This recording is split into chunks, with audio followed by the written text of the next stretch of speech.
Ils avaient tout quitté pour le suivre. Barque, filet, table de péage, famille, certitude. Ils avaient marché derrière un homme qui parlait au vent, guérissait les lépreux, mangeait avec les exclus.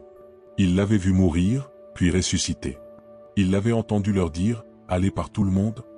Et ils sont allés. Non pour la gloire, pas pour la richesse, mais pour témoigner. Pour proclamer qu'un homme crucifié était vivant, qu'un tombeau vide changeait l'histoire, que le ciel avait touché la terre. Et le monde n'a pas aimé ce message. Ce livre raconte leur fin. Non pour glorifier la souffrance, mais pour honorer leur fidélité. Chaque apôtre, un nom. Chaque nom, une histoire. Chaque histoire, une lumière. De Jérusalem à Rome, d'Antioche à l'Inde, ces hommes ordinaires sont devenus les colonnes d'un édifice spirituel bâti avec le sang. Leur mort ne fut pas une défaite. Ce fut un dernier acte de foi, un cri muet gravé dans la chair, il est vivant, et nous l'aimons jusqu'au bout. Chapitre 1, Pierre ou la croix inversée de Rome. Il fut le roc, et pourtant si humain. Pierre, le pêcheur de Galilée, l'impulsif, celui qui marcha sur les eaux un instant avant de sombrer. Il renia son maître 3 fois, puis pleura toutes les larmes d'un homme brisé. Et Jésus l'a relevé. « Paie mes brebis », lui a-t-il dit. Pierre devient le leader des apôtres. Prêche avec feu à Jérusalem, guérit au nom de Jésus, affronte les tribunaux. Mais l'appel de l'Évangile le pousse toujours plus loin. Il finit à Rome, capitale du monde antique, centre de l'Empire. Sous Néron, la persécution devient sanglante. Pierre est arrêté. Il sait que sa fin est proche. Il demande à être crucifié la tête en bas. Par humilité. Il ne veut pas mourir comme son Seigneur. Son dernier regard fut peut-être tourné vers le ciel, à l'envers, mais son cœur, lui, restait droit. Pierre est mort, mais ses paroles vivent. Et sa foi, simple et profonde, continue d'inspirer ceux qui tombent et se relèvent. Chapitre 2, André ou le prédicateur de Légée. André, frère de Pierre, fut le premier à reconnaître Jésus comme le Messie. Il n'a pas cherché les projecteurs.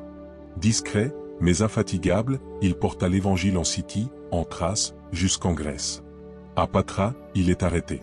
Refusant de renier le Christ, il est condamné à mort. Il demande à être crucifié sur une croix en X, différente de celle du Christ. Il resta attaché pendant 2 jours entiers. 2 jours à prêcher encore, à bénir, à encourager. La foule voulait le libérer, mais lui demanda de ne pas interrompre son passage vers la gloire. André mourut avec paix. Sa croix, aujourd'hui symbole de son courage, se dresse dans les mémoires. Chapitre 3, Jacques le Majeur ou l'épée d'Hérode. Fils de Zébédée, frère de Jean. Jacques était de ceux que Jésus emmena sur la montagne de la Transfiguration. Il fut témoin de miracles, de douleurs, de résurrection. Après l'ascension, il prêcha à Jérusalem. Sous Hérode Agrippa Ier, Jacques fut arrêté et décapité.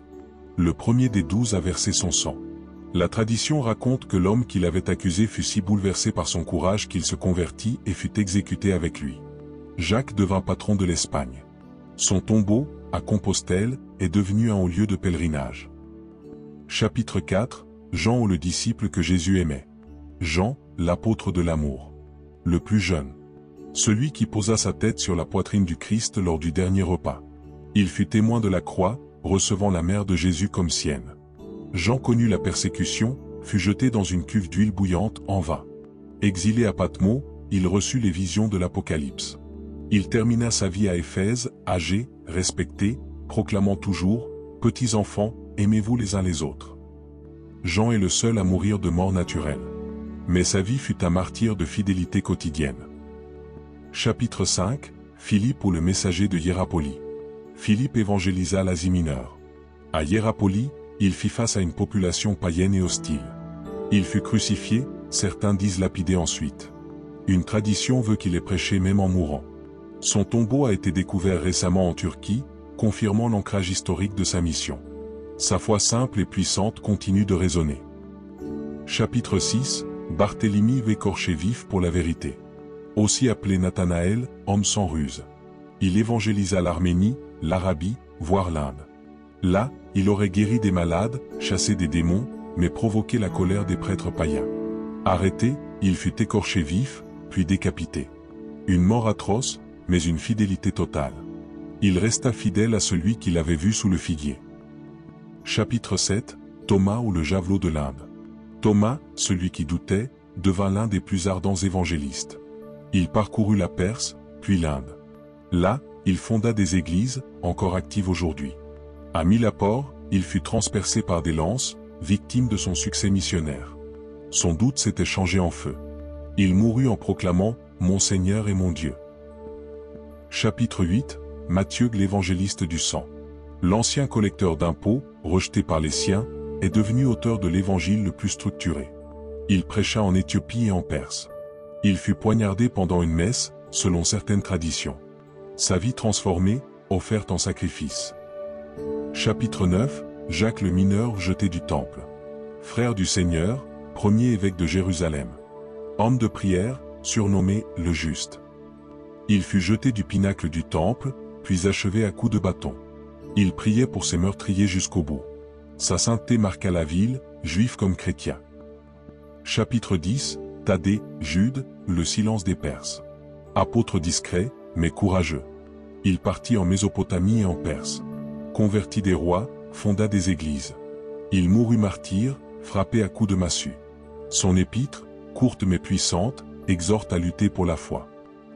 Chapitre 11, Simon le Zélote, la fidélité au prix du sang.